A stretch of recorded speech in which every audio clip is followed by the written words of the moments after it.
رسول اللہ صلی اللہ علیہ وسلم عید الفطر کے دن نہ نکلتے جب تک کہ آپ صلی اللہ علیہ وسلم چند کھجوریں نہ کھا لیتے۔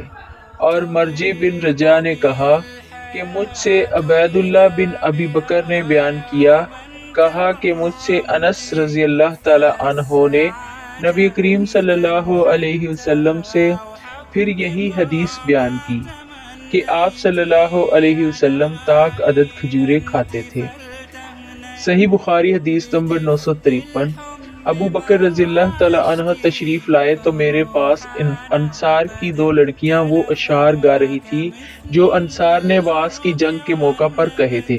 عائشہ رضی اللہ تعالی عنہ نے کہا کہ یہ گانے والیاں نہیں تھی۔ ابو بکر رضی اللہ تعالی عنہ نے فرمایا کہ رسول اللہ صلی اللہ علیہ وسلم کے گھر میں یہ شیطانی باجے اور یہ عید کا دن تھا۔ آخر رسول اللہ صلی اللہ علیہ وسلم نے ابو بکر رضی اللہ تعالی عنہ سے فرمایا، اے ابو بکر، ہر قوم کی عید ہوتی ہے اور آج یہ ہماری عید ہے۔